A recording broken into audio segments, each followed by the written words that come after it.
Mari kita bersatu di dalam doa.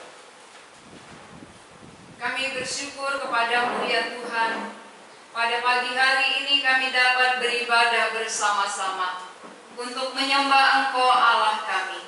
Kami bersyukur untuk kehadirat-Mu. Kami bersyukur buat puji-pujian yang dapat kami naikkan untuk meninggikan nama Tuhan. Dan kami bersyukur Tuhan mempersatukan kami. Kami boleh bersekutu satu dengan yang lain, saling menguatkan, saling membangun, sehingga dalam semua situasi yang ada, kami tidak sendirian, tetapi ada Tuhan dan ada saudara-saudara kami yang memiliki Bapa yang sama. Kami bersyukur untuk ibadah ini, dan kami mempersiapkan hati kami. Biarlah kuasa Roh-Mu menolong kami untuk mengerti, sehingga kebenaran yang disampaikan menjadi iman bagi kami. Kami siap mendengarkan firman Tuhan. Dalam nama Tuhan Yesus kami berdoa. Amin. Jemaat dipersilakan untuk duduk kembali. Mari kita membaca dari Lukas pasal 24 ayat 13 sampai 24. Lukas pasal 24 ayat 13 sampai 24. Kita baca dalam bentuk responsorian. Saya baca ayat ganjil, kemudian kita semua baca ayat genap.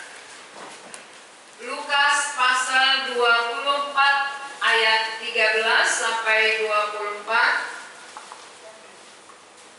Pada hari itu juga dua orang dari murid-murid Yesus pergi ke sebuah kampung bernama Emmaus yang terletak kira-kira 7 mil jauhnya dari Yerusalem. Dan mereka bercakap-cakap tentang segala sesuatu yang telah terjadi. Ketika mereka sedang bercakap-cakap dan bertukar pikiran, datanglah Yesus sendiri mendekati mereka, lalu berjalan bersama-sama dengan mereka. Tetapi ada sesuatu yang menghalangi mata mereka, sehingga mereka tidak dapat mengenal Dia. Yesus berkata kepada mereka, "Apakah yang kamu percakapkan sementara kamu berjalan?" Maka berhentilah mereka dengan muka muram. Seorang dari mereka, namanya Kleopas, menjawabnya, "Adakah engkau satu-satunya orang asing di Yerusalem yang tidak tahu apa yang terjadi di situ pada hari-hari belakangan ini?" Katanya kepada mereka, "Apakah itu?"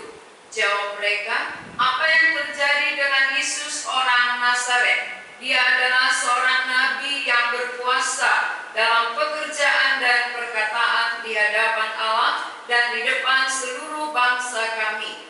Tetapi imam-imam kepala dan pemimpin-pemimpin kami telah menyerahkan Dia untuk dihukum mati, dan mereka telah menyalibkannya. Padahal kami dahulu mengharapkan bahwa Dialah yang datang untuk membebaskan bangsa Israel, tetapi sementara itu telah lewat 3 hari sejak semuanya itu terjadi. Tetapi beberapa perempuan dari kalangan kami telah mengucapkan kepada kami. Pagi-pagi pula mereka telah pergi ke kubur Dan tidak menemukan mayatnya. Lalu mereka datang dengan berita bahwa telah kelihatan kepada mereka malaikat-malaikat yang mengatakan bahwa ia hidup. dan beberapa teman kami telah pergi ke kubur itu dan mendapati bahwa memang benar yang dikatakan perempuan-perempuan itu, tetapi Dia tidak mereka lihat. Sampai di sini pembacaan kita. Tema khotbah kita hari ini, pengenalan yang benar memberi sukacita dan semangat. Pengenalan sangat mempengaruhi tindakan seseorang. Ketika pengenalan kita salah tentang siapa Yesus, maka tindakan kita pun salah. Ketika pengenalan kita menyimpang, maka tindakan pun menyimpang. Dan ketika pengenalannya bukan seperti yang Tuhan harapkan, maka dia tidak bersukacita. Jadi pengenalan yang benar itu sangat penting bagi kita. Sejauh manakah pengenalan kita akan Yesus, itulah yang akan mempengaruhi sikap hidup kita. Jadi banyak yang kita dengar bahwa ada orang yang sudah lama beribadah, sudah lama katanya percaya, lalu melayani Tuhan, tapi satu saat mengapa dia meninggalkan Tuhan? Dia sudah lama menjadi orang Kristen, sudah lama terlibat dalam organisasi, dalam pelayanan, tetapi satu saat dia tinggalkan. Kenapa itu terjadi? Berarti pelayanan yang dia lakukan ada motivasi yang salah, atau kegiatannya selama dia beribadah tanpa pengenalan yang benar. Lalu bagaimana pengenalan seseorang sehingga dia berani meninggalkan Tuhan? Dia berharap hanya sebatas perkara-perkara lahiriah. Ketika dia memberi sesuatu, harapannya akan diberi 2 kali lipat. Ketika dia memberi 2, harapannya menjadi 4. Ketika dia memberi 10, harapannya menjadi 20. Lalu ketika dia memberi semuanya, habislah sudah. Dia tidak mendapat apa-apa. Maka muncul rasa kecewa. Kenapa dia kecewa? Karena harapannya kepada Tuhan itu salah. Pengenalan pengertiannya untuk percaya kepada Tuhan itu tidak benar. Harapannya hanya sebatas bagaimana berkat materi makin melimpah. Maka ketika dia memberi semakin banyak, dia kira berkatnya juga makin banyak. Ternyata tidak. Ya, itulah membuat dia jauh.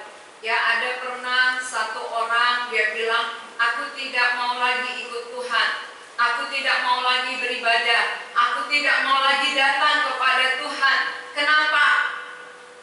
Dulu saya pernah berkorban, dulu saya pernah memberi yang terbanyak, membangun gedung gereja. Saya mati-matian, tapi mengapa hidup saya sekarang susah? Nah, lalu ketika hidupnya susah, dia tinggalkan Tuhan, dia tidak mau lagi berdoa, dia tidak mau lagi ke gereja. Ini menurut saudara, pengenalannya, pengertiannya akan Tuhan benar atau salah? Ya, apakah pengenalan kita juga salah ya? Murid-murid ini masih salah juga. 2 orang murid ini masih salah pengertian mereka akan percaya, akan ikut Tuhan. Kenapa? Tujuannya mengikut Tuhan adalah ayat 21. Itu tujuan mereka. Padahal kami dahulu mengharapkan bahwa Dialah yang datang untuk membebaskan bangsa Israel. Berarti tujuan mereka akan kedatangan Yesus adalah untuk membebaskan bangsa Israel dari bangsa lain. Pembebasan secara apa? Pembebasan secara jasmani. Pembebasan secara kekuasaan. Berarti pengenalan masih belum jelas. Tujuan Yesus bukan untuk hal-hal lahiriah. Kedatangan Yesus ke bumi bukan membebaskan bangsa Israel dari perkara lahiriah, tetapi membebaskan dari perkara rohani. Inilah yang tidak dimengerti oleh murid sehingga ada kekecewaan. Mana tahu ada di antara saudara-saudara yang mendengar saat ini sedang kecewa.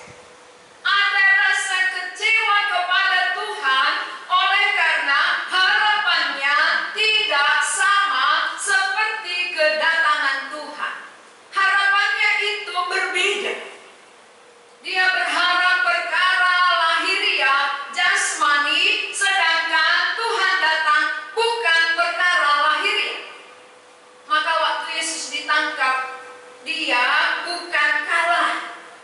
Tuhan Yesus waktu ditangkap lalu disalibkan bukan sebagai bukti dia kalah, bukan karena gak ada kekuatannya, tetapi karena dia menyerahkan dirinya. Tuhan Yesus menyerahkan diri untuk disalibkan.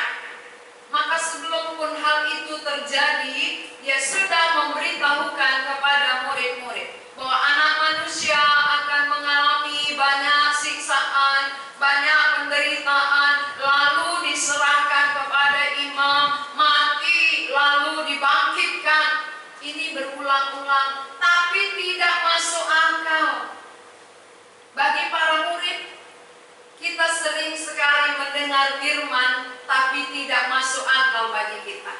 Mengapa? Karena tidak sesuai dengan harapan kita. Mengapa firman sulit mengerti? Mengapa firman sulit tembus? Karena kita mau firman itu sesuai dengan harapan kita. Begitu beda dengan harapan, dia membal. Ya, datang firman, dia langsung tolak. Kenapa? Karena tak sesuai. Harapanku bukan seperti itu. Keinginanku bukan demikian. Murid-murid pun harapannya bagaimana Yesus datang membebaskan mereka dari penjajahan bangsa lain. Ternyata Tuhan tidak lakukan itu. Malah Tuhan datang serahkan diri. Dia tidak tunjukkan kehebatan secara manusiawi, ya. Dia tidak tunjukkan secara keperkasaan tubuhnya, tidak. Padahal dia bisa panggil para malaikat. Dia tidak lakukan itu. Dia bisa panggil para prajurit, dia tidak lakukan. Tapi bahkan dia seperti domba yang dibawa ke pembantaian. Waktu dia digiring ke Golgota, dia tidak melawan. Dia seperti tidak punya kekuatan apa-apa. Padahal dia adalah Tuhan yang memang menyerahkan dirinya untuk disalibkan. Jadi beda konsep, pemikiran, pandangan murid-murid, harapan mereka dengan tujuan Tuhan datang. Sekarang saudara-saudara coba bertanya kepada diri sendiri, apa harapanmu datang kepada Tuhan? Apa sebenarnya yang kamu inginkan kamu datang beribadah? Harapan apa yang kamu mau supaya Tuhan beri kepadamu ketika engkau datang kepadanya? Ketika engkau mengikuti dia, percaya kepada dia. Harapan apa? Harapanku supaya nanti aku sukses. Harapanku supaya nanti aku terkenal. Harapanku supaya aku nanti dimuliakan. Kalau itu harapan saudara, saudara pasti kecewa. Karena tujuan Tuhan datang bukan untuk itu. Tujuan datang adalah, tujuan Tuhan adalah perkara rohani, bukan perkara jasmani. Ya, maka ketika kedua murid ini tidak sampai harapan, mereka kecewa lalu pulang kampung. Ya, mereka pulang kampung. Mereka ke Emmaus. Banyak orang karena kecewanya tinggalkan gereja, tinggalkan persekutuan, pergi kemana dia mau. Ini kecewa. Ya, pengenalan harapan berbeda membuat rasa kecewa. Banyak orang Kristen kecewa karena dia mau sesuaikan harapannya dengan tujuan Tuhan datang. Padahal ini berbeda, ya. Jauh sekali, bertolak belakang. Jadi kalau demikian, mengapa saudara sampai sekarang belum mengerti? Kemungkinan besar harapan-harapan saudara itu masih perkara materi, perkara dunia, lahiriah, belum perkara rohani. Kalau harapan kita perkara rohani, pasti ketemu. Karena tujuan Tuhan adalah untuk perkara rohani. Jadi siapa yang ingin perkara rohani bertemu dengan Allah yang datang untuk perkara rohani. Siapa yang mencari perkara jasmani, lalu Tuhan perkara rohani, dia selisih di jalan, jadi gak pernah ketemu. Maka berapa tahun menjadi Kristen selalu selisih dia, ya. Satu ke sana, satu ke sini, gak pernah jumpa. Lalu dia bertanya, Tuhan kok gak pernah jumpain aku ya? Orang itu baru belajar kok udah dijumpai, aku kok lama kali, karena selisih di jalan. Karena tujuan tidak sama, ya. Maka penting sekali apa sebenarnya harapan. Harapan saya menjadi orang Kristen itu harus jelas, harus sesuai dengan harapan Tuhan. Kalau tidak sama dengan harapan Tuhan, harapan kita, maka kita tidak akan pernah dijumpai oleh Tuhan. Jadi kita hanya lelah aja, ya. Lelah, capek menjadi orang Kristen, tapi tidak sampai kepada tujuan. Maka bangsa Israel sebenarnya sangat lelah. Mereka lelah beribadah, tetapi tidak mencapai tujuan. Itulah dasarnya, maka Tuhan Yesus panggil mereka, marilah kepadaku, semua yang letih lesu dan berbeban berat. Letih lesu karena apa? Karena beribadah tapi nggak jumpa-jumpa. Bukan karena nggak ibadah, bukan karena nggak ada uang, tapi beribadah yang lelah, luar biasa dia lelahnya, melayani mati-matian, tapi nggak ketemu-ketemu. Itu yang paling lelah, ya, paling capek itu. Tapi kalau kita bertemu dengan Tuhan, inilah yang membuat ada damai, ya, tercapai tujuannya. Lalu kita melihat bahwa dari ayat 16 itu, tetapi ada sesuatu yang menghalangi mata mereka sehingga mereka tidak dapat mengenal Dia. Walaupun Yesus ada bersama dengan mereka, tapi mereka tidak kenal. Sekarang ini mungkin Tuhan ada dekat saudara, tapi saudara tidak kenal. Karena tak kenal maka tak hormat. Mengapa manusia tidak menghormati Tuhan? Karena tidak kenal. Ini pun waktu dia berbicara di tengah jalan, Yesus katakan, apa yang kalian bicarakan? Muka mereka menjadi muram. Kenapa? Kayak memarah. Kok kau nggak tahu satu-satunya? Seluruh Yerusalem tahu, kok kau nggak tahu?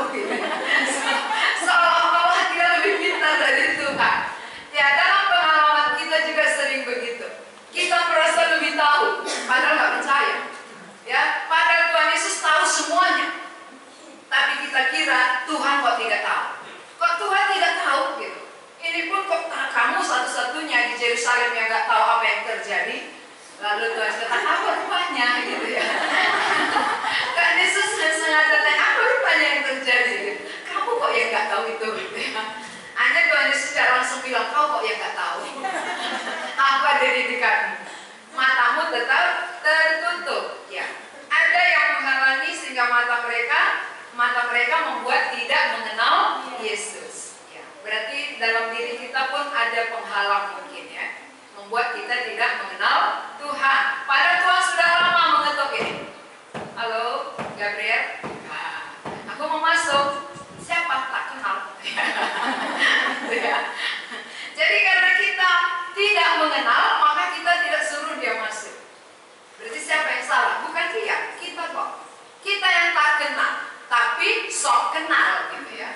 Ya, kita yang tak kenal dia, sok kenal, sok tahu, padahal tak tahu apa-apa. Itu manusia kan begitu ya. Kalau memang tahu, kalau kenal, ya pasti dia mengerti apa yang Tuhan katakan. Ini Tuhan Yesus sudah berulang-ulang sampaikan, anak manusia mati, anak manusia bangkit, tapi nggak jelas.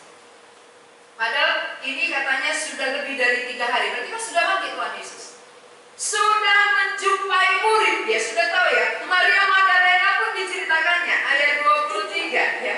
Mari kita lihat ayat 23. Tetapi beberapa perempuan dari kalangan kami telah mengejutkan kami. Pagi-pagi buta mereka telah pergi ke kubur dan tidak menemukan mayatnya. Lalu mereka datang dengan berita bahwa telah kelihatan kepada mereka malaikat-malaikat yang mengatakan bahwa ia hidup. Ini kan sudah ada kabar baik. Sudah bangkit Tuhan, sudah bertemu, ya sudah bertemu malaikat dengan Maria, perempuan-perempuan, dan menceritakan bahwa Yesus hidup, tapi tidak masuk. Tidak masuk ke hati, tidak masuk ke pikiran. Kenapa? Karena beda harapannya. Jadi ini seperti orang yang udah putus asa nih, nggak ada lagi harapan.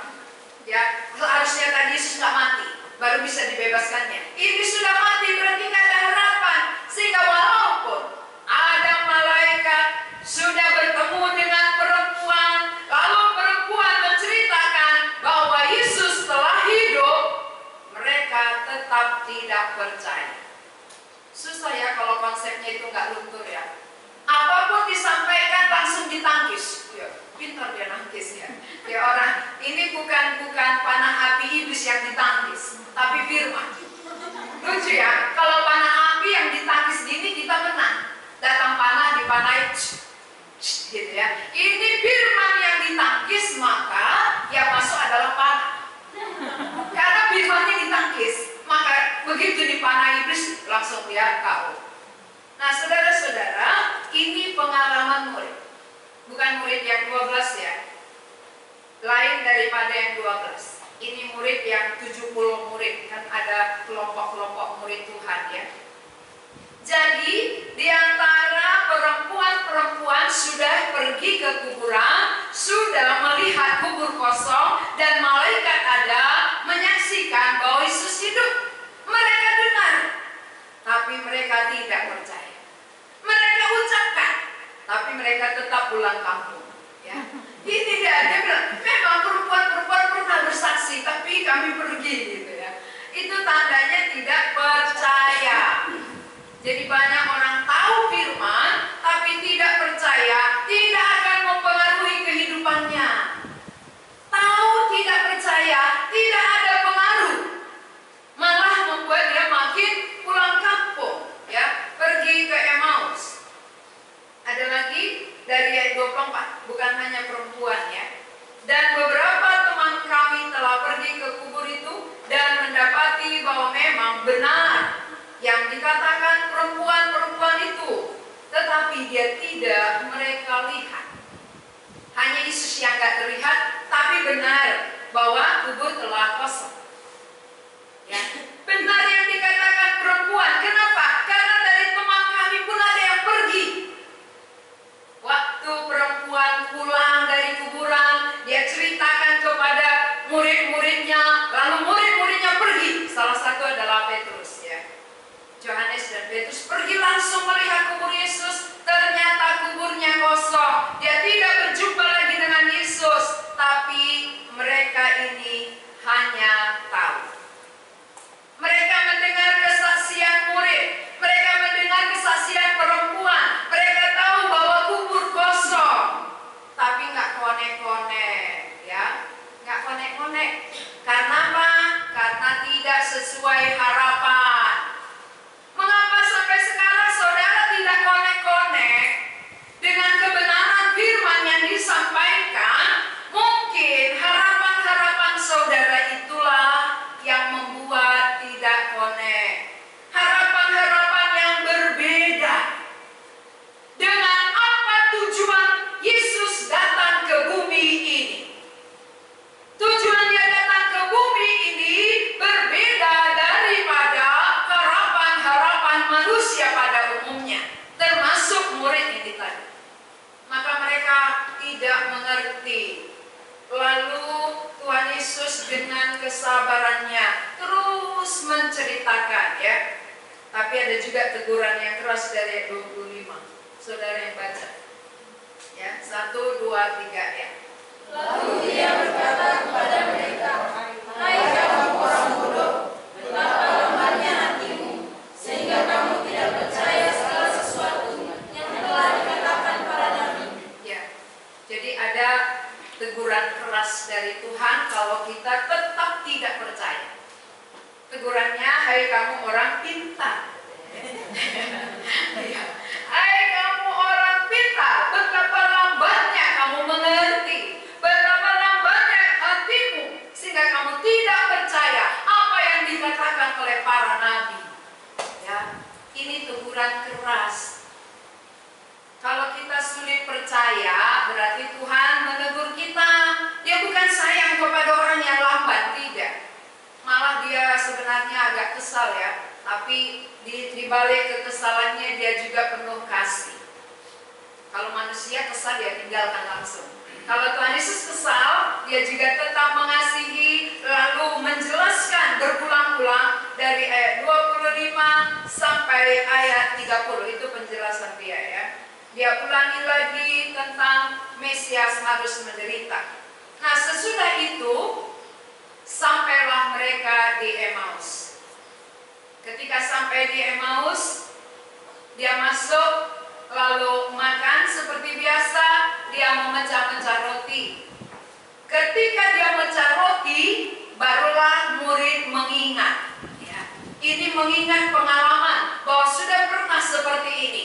Barulah mata mereka terbuka. 31. Ketika itu terbukalah mata mereka, dan mereka pun mengenal dia, tetapi ia lenyap dari tengah-tengah mereka.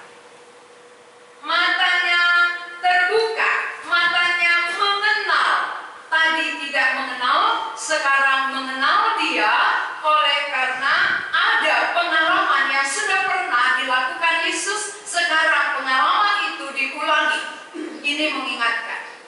mengingatkan para murid bahwa yang melakukan ini adalah Tuhan Yesus, guru mereka.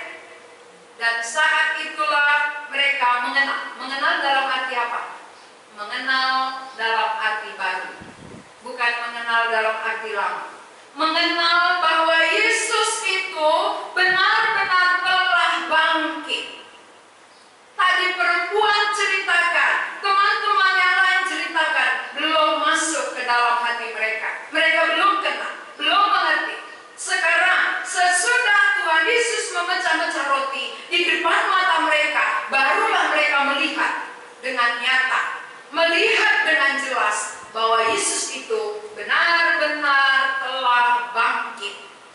Maka mengenal arti di sini, mengenal akan kebangkitannya, bahwa apa yang dia katakan benar-benar jadi.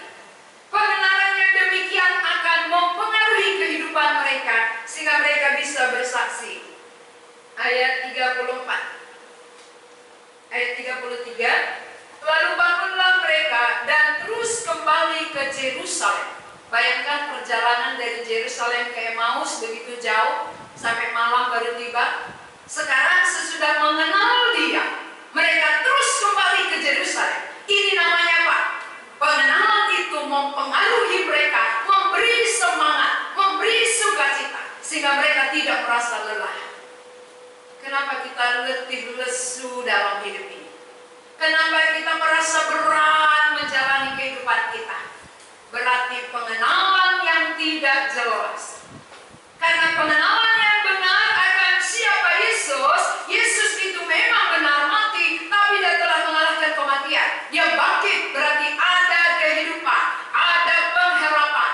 Di balik kematian ada kehidupan. Maka itu yang memberi semangat baru kepada dua orang murid ini, membuat mereka tidak letih kembali ke Yerusalem, tempat yang jauh. Kalau dulu bukan naik motor ya, bukan naik pesawat, bukan seperti sekarang. Dulu jalan, maka sambil jalan mereka bisa cerita. Tetapi pengenalan itulah membuat ada semangat baru, ada kekuatan baru, ada sukacita, mendorong mereka kembali menceritakan, menyaksikan pengalaman itu. Maka orang yang sudah mengenal Tuhan, awal kenal Tuhan, dia tidak bisa diam. Dia langsung cari saudaranya, cari keluarganya. Saya harus saksikan ini. Ini artinya pengenalan yang benar. Tapi begitu pengenalan redup, jangankan cari keluarga, cari saudara, ya. Diri sendiri pun tidak ada semangat, diri sendiri tidak ada sukacita. Kenapa? Pengenalan tadi sudah mulai pudar. Pengenalan yang tadi awalnya jelas, semakin lama semakin pudar, membuat semangatnya juga ikut pudar. Ya, tapi saya yakin ya, kita semua semangat baru ya. Apalagi COVID ini ya, tambah semangatnya ya.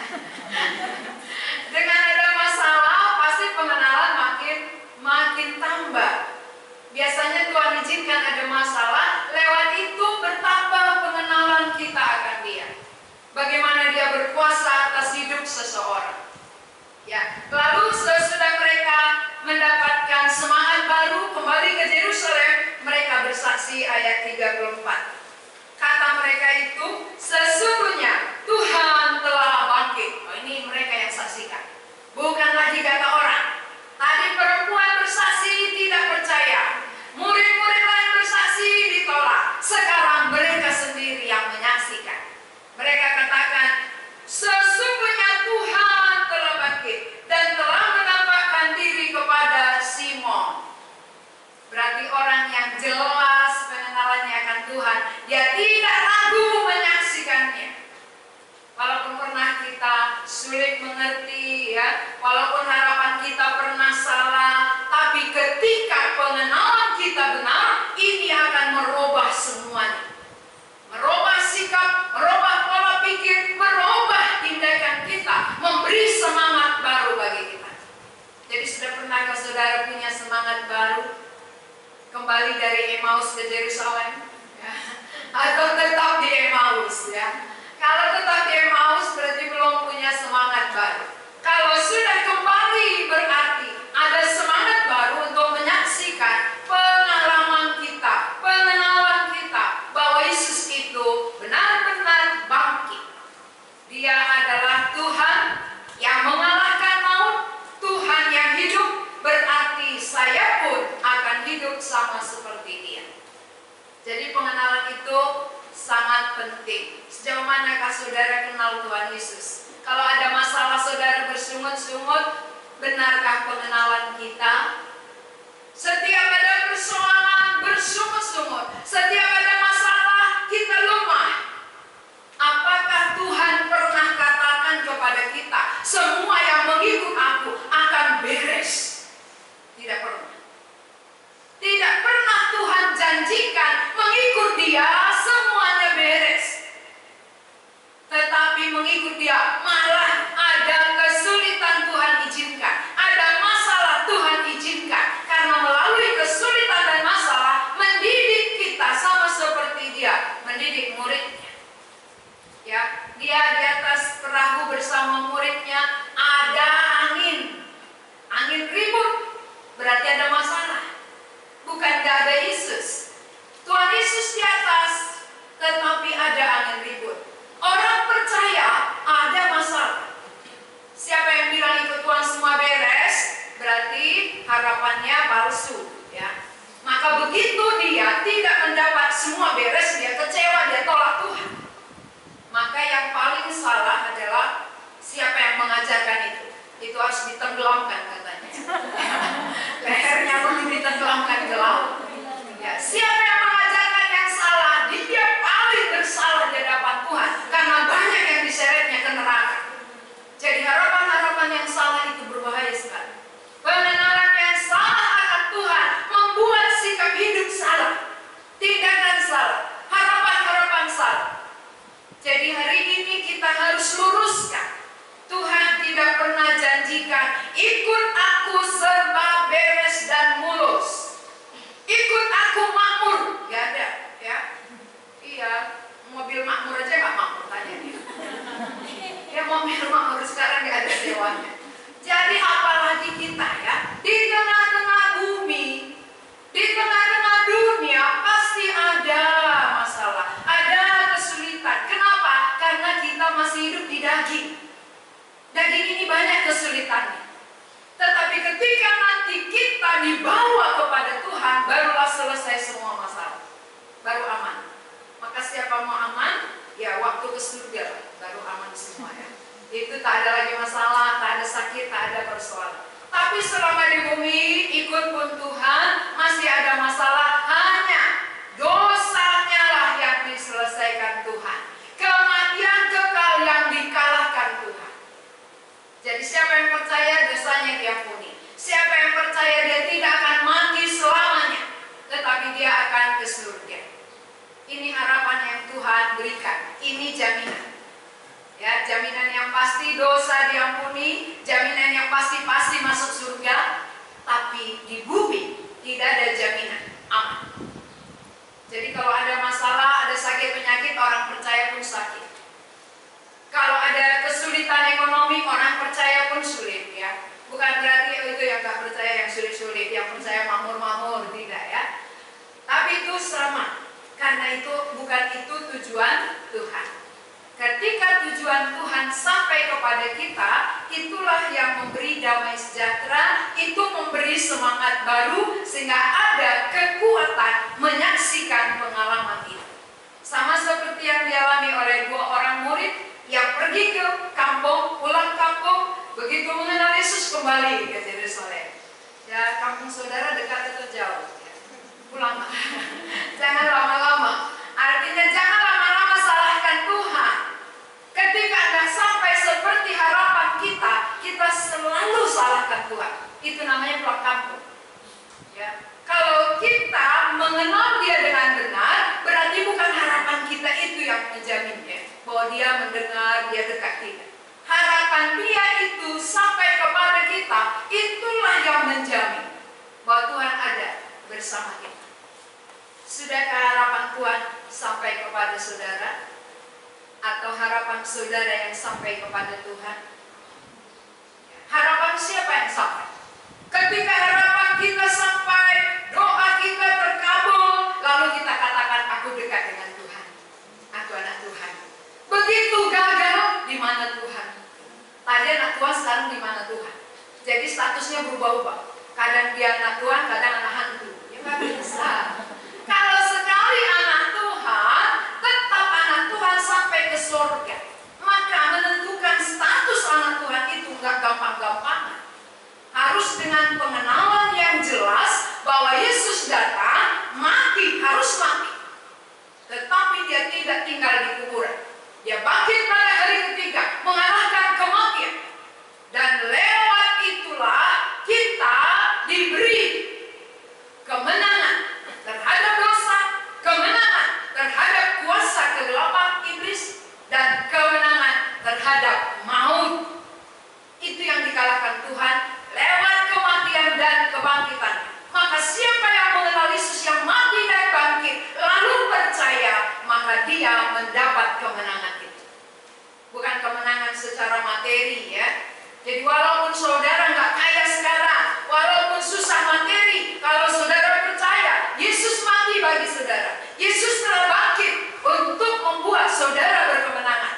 Maka saudara mendapat damai sejahtera. Jadi siapa yang banyak uang tapi belum berkemenangan di dalam kebangkitan Yesus, inilah yang saudara perlukan. Ya, yang paling Tuhan harapkan adalah kita percaya akan kematian dan kebangkitannya, bukan yang lain. Berkat melimpah tidak menjamin bahwa seseorang anak Tuhan. Bukan itu. Yang menjamin seseorang anak Tuhan adalah ketika dosanya diampuni. Itu jaminan. Ketika dia pasti mati masuk surga, itulah jaminan anak Tuhan.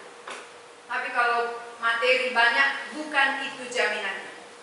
Ya, karena Lazarus nggak kaya kok, miskin dia. Tapi kepangkuan Abraham. Baca nanti Lukas kalau saudara belum tahu. Ya.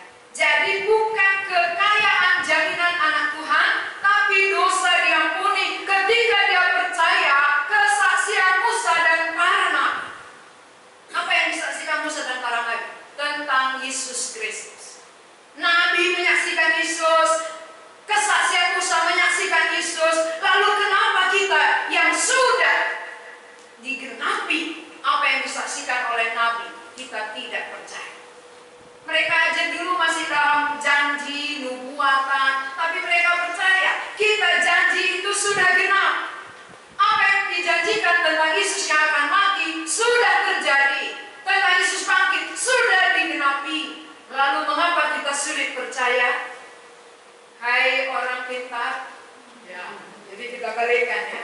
Kalau tadi kebalikannya. Sekarang kita, hai kamu orang pintar, mengapa sampai sekarang kamu belum mengenal dia? Karena masih ada penghalang. Apa yang menghalangi? Apa yang menghambat? Lihat. Kalau penghalang-penghambat bagi dua murid tadi adalah harapan yang berbeda dengan tujuan kedatangan Yesus. Itu hambatan. Kalau saudara apa hambatannya, selidikilah hatinya ya. Selidiki aku. Ya. Selidiki aku Tuhan. Apakah aku ini benar-benar pengharapan yang kekal atau pengharapan kepada hal-hal lahiriah? Kalau masih hal-hal lahiriah, itulah membuat aku tidak mengenal Engkau. Jadi sesuai dengan tema kita, pengenalan yang benar memberi sukacita dan semangat. Sudah ada sukacita saudara? Sudah ada semangatnya? Hampir ya. Jadi supaya terjadi sukacita dan semangat, harus mengenal dengan jelas siapa Tuhan Yesus. Seperti yang dialami oleh dua orang murid ketika dia melihat Tuhan Yesus memecah-mecah roti, pengalaman mereka bersama dulu mengingatkan bahwa Yesus itu benar-benar telah bangkit. Mari kita berdoa. Tuhan, kami mengucap syukur kepadamu. Kedua orang murid pulang kampung karena kecewa, harapan mereka tidak terjadi. Beda harapan mereka dengan tujuan kedatangan Tuhan. Mungkin banyak di antara kami juga mengalami hal yang sama. Seringkali kami kecewa kepada Tuhan karena kami punya harapan-harapan yang gagal. Padahal harapan Tuhan terhadap kami itulah yang paling utama. Itu yang harus jadi. Tapi sering kami memaksakan harapan kami. Tuhan, bukakanlah mata rohani kami untuk mengerti rahasiamu ini, supaya rencanamu, kehendakmu, harapanmu lah yang boleh terjadi di dalam kehidupan kami masing-masing. Berkatilah firman-Mu yang sudah kami dengar, supaya tertanam di dalam hati kami dan dapat mempengaruhi seluruh kehidupan kami.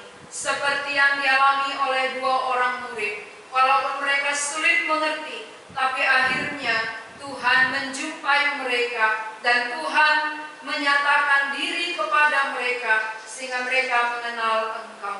Itulah yang memberi sukacita, memberi semangat bagi mereka. Buatlah kami juga yang mendengar firman-Mu ini mengenal Tuhan dengan benar, supaya sukacita dan semangat itu juga menjadi milik kami. Dalam nama Tuhan Yesus kami berdoa.